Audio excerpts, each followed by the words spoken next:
हरे Krishna, Radhe Radhe friends. आज की video में हम आपको देव उठनी एकादशी की बहुत सरल पूजा विधि करके दिखाने वाले हैं।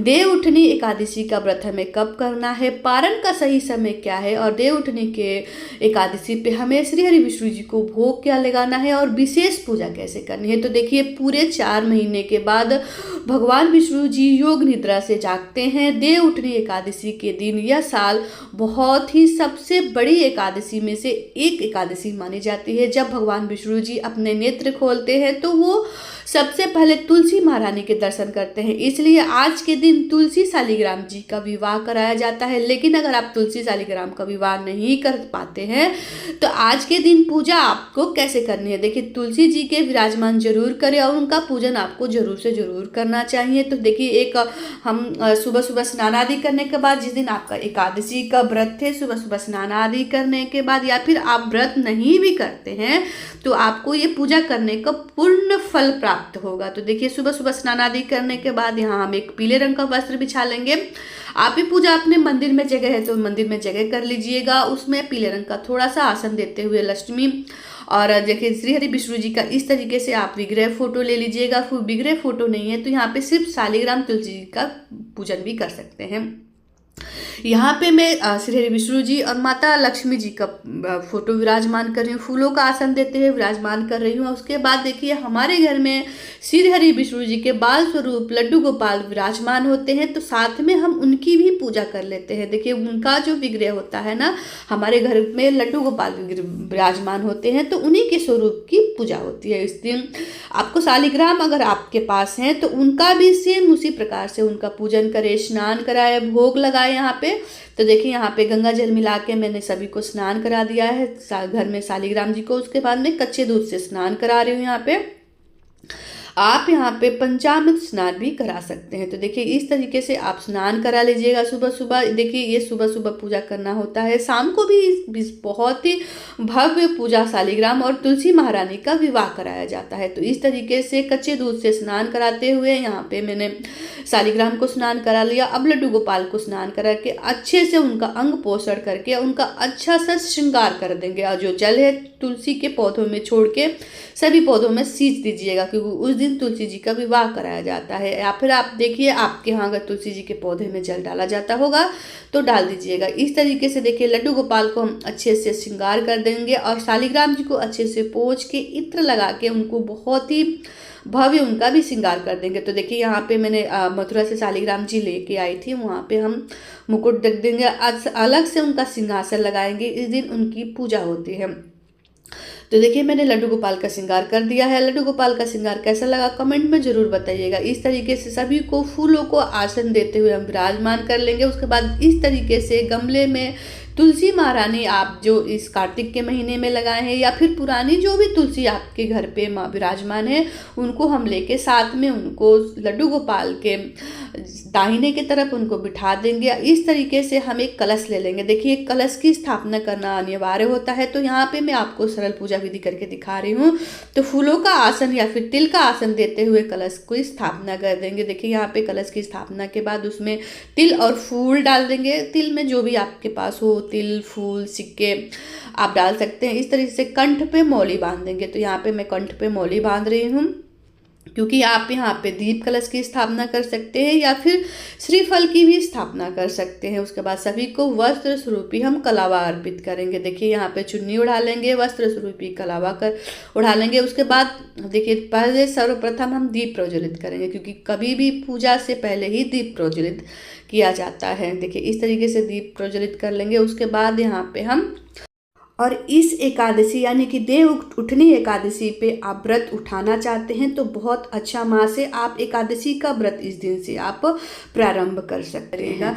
उसके बाद सर्वप्रथम गणेश जी को हम विराजमान कर लेंगे। यहाँ पे आप गणेश जी को विराजमान करिएगा, या फिर मंदिर में पास ही मंदिर में है तो उनको वहीं पे तिलक, रोली चंदन से तिलक करिएगा, दूर्वा अर्पित करिएगा। इस तरीके से फूल, जो भी फूल मिल जाता है फूल अर्पित करिएगा यहाँ पे। अब हम जान लेते हैं 2025 में हमें व्रत किस दिन करना है। तो देखिए फ्रेंड्स, 1 नवंबर को सुबह में 9 बजे के बाद ही एकादशी तिथि शुरू हो रही है, जो कि 2 नवंबर को सुबह में 7 बज के बाद समाप्त हो रही है। तो फ्रेंड्स, हम लोग हमेशा उदया तिथि में जो व्रत एकादशी करते हैं ना, वही हमें मिलती है, तो हम उसी एकादशी का व्रत करते हैं। और हम हमेशा द्वादशी युक्त एकादशी का ही व्रत करते हैं। जो हमें व्रत करना है, तो यह देखिए 2 नवंबर को करना है। बहुत सारे ऐसे लोग हैं जो कि संप्रदाय से जुड़े हैं, वो सभी 1 तारीख को यानी कि 1 नवंबर को व्रत कर रहे हैं। लेकिन देखिए वृंदावन, बांके बिहारी में, इस्कॉन टेम्पल में हर जगह 2 तारीख को ही देवउठनी का एकादशी व्रत किया जा रहा है। तो देखिए सूर्योदय के बाद ही एकादशी हमें मिलती है, वे पूरे दिन ही मान्य होती है, ठीक है।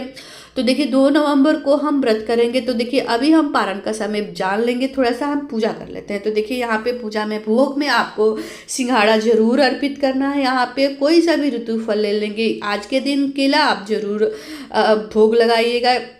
उसके बाद हम तो सभी को चंदन से, रोली से तिलक लगाएंगे। 1 लोटे में जल भर लेंगे। यहाँ पे सभी को हम चंदन, रोली से तिलक लगाएंगे, शालिग्राम को तिलक लगाएंगे। और तुलसी महारानी को देखिए आज के दिन एकादशी पे तो व्रत होता है तो अनाज का भोग नहीं लगता है, पर तुलसी महारानी को बताशे का भोग लगाया जाता है, अनिवार्य होता है। उसके बाद देखिए हम यहाँ पे देखिए तुलसी महारानी को अलग से बताशे का भोग लगाएंगे। यहाँ पे तुलसी महारानी को यहाँ पे हम पूजन कर लेंगे, रोली चंदन से तिलक लगा लेंगे। उसके बाद यहाँ पे सभी जगह हम तिल समर्पित करेंगे। देखिए दियों में थोड़ा सा तिल डाल दीजिएगा, क्योंकि जितना तिल चटकता होते हैं हमारे अनजाने पापों का नाश होता है। उसके बाद व्रत एकादशी का हम बुक ले लेंगे, यहीं पे पास में रख देंगे, महात्म पढ़ लेंगे। और देखिए सिंघाड़े का भोग आपको जरूर लगाना है, केले का भोग लगाइएगा, कोई सा भी ऋतु फल लगाइएगा। इस दिन अनाज का भोग नहीं लगाया जाता है, श्री हरि विष्णु जी को या फिर लड्डू गोपाल को विराजमान। उसके बाद दक्षिणा रख लेंगे, पूजा में रहित कमियों को ये पूर्ति करता है। उसके बाद हम सभी को धूप दीप दिखा के यहाँ पे हम सभी को धूप दीप दिखा लेंगे। उसके बाद हाथों में तिल और फूल लेके यहाँ पे तुलसी महारानी की कथा सुन लेंगे, या फिर एकादशी की व्रत कथा सुन लेंगे, महात्म सुन लेंगे। उसके बाद हाथों में जो फूल और तिल है प्रभु के चरणों में इस तरह से हम अर्पित करके हाथ जोड़ के पूजा में रहित कमियों की क्षमा याचना करेंगे। उसके बाद देखिए यहाँ पे हम आरती कर लेंगे। तो देखिए कथा सुनने के बाद ही यहाँ पे आरती हमारी संपन्न होती है। तो यहाँ पे जिस दीपक जलाया, प्रज्वलित किया, उसी से मैं आरती कर लूँगी। यहाँ पे आप चाहें तो अलग से दीपक जला सकते हैं घी के, या फिर कपूर से आरती कर लेंगे। तो गणेश जी की आरती करने के बाद हम यहाँ पे श्री हरि विष्णु जी की ओम जय जगदीश की आरती करेंगे, फिर तुलसी महारानी की आरती करेंगे। तो देखिए इस तरीके से सुबह सुबह हम इतना पूजा कर लेंगे। उसके बाद शाम को जब संध्या काल होगा तो उस दिन तुलसी महारानी और शालिग्राम जी का विवाह किया जाता है। तो हो सके तो आप विवाह जरूर करिएगा, नहीं तो शाम को वहाँ पे तुलसी महारानी के अच्छे से साफ सफाई करके लाल चुनरी अर्पित करिएगा। और शाम के समय कलावा अर्पित करिएगा, बताशे का, या फिर आप गन्ने का मंडप लगा लीजिएगा, या फिर गन्ना जरूर भोग लगाइएगा, गन्ना सिंघाड़े का या फल। और श्रृंगार की सामग्री में आप चूड़ी, बिंदी, महावर, मेहंदी, आलता, ये सब चीज़ें आप जरूर तुलसी महारानी को चढ़ाइएगा, क्योंकि अखंड सुहाग के लिए तुलसी महारानी का पूजन, शालिग्राम के साथ उनका विवाह कराया जाता है। बहुत ही भव्य विवाह कराया जाता है। विवाह की अलग सी वीडियो मैं आपको बना के दे दूंगी, जाके देख लीजिएगा। तो इस तरीके से शाम के समय आप तुलसी जी और शालिग्राम का बहुत ही भव्य विवाह कराइएगा। देखिए 4 महीने के योग निद्रा से जगने के बाद शालिग्राम और तुलसी जी का विवाह कराया जाता है। बहुत सारे सभी मांगलिक कार्य शुरू हो जाते हैं, शादी ब्याह सभी शुभ कार्य शुरू हो जाते हैं। तो हो सके तो शालिग्राम अगर विराजमान है तो तुलसी महारानी के पास उनको विराजमान करके अब बहुत ही छोटा मोटा ही उनका पूजा कर दीजिएगा, भोग लगा दीजिएगा, बहुत ही अच्छा माना जाता है। और अब बात करते हैं कि एकादशी का हमें पारण कब करना है, क्योंकि पारण का सही समय ही हमारे पूजा का पूर्ण फल प्राप्त करता है। तो देखिए जो लोग 1 नवंबर को व्रत कर रहेंगे उनको पारण करना है 2 नवंबर दोपहर में 12:30 के बाद।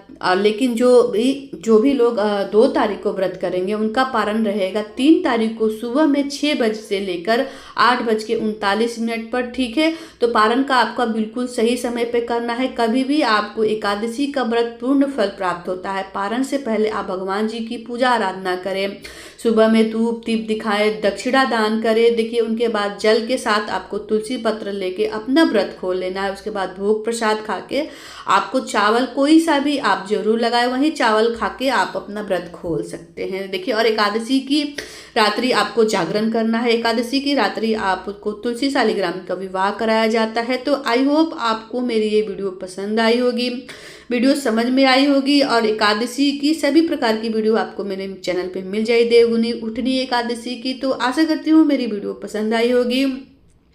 वीडियो को लाइक कर दीजिएगा, चैनल पे नए हैं तो चैनल को सब्सक्राइब कर दीजिएगा। कमेंट बॉक्स में कुछ पूछना होगा तो जरूर पूछिएगा। मिलती हूँ दूसरी वीडियो में, तब तक जय श्री कृष्णा, राधे राधे। वीडियो देखने के लिए बहुत बहुत धन्यवाद।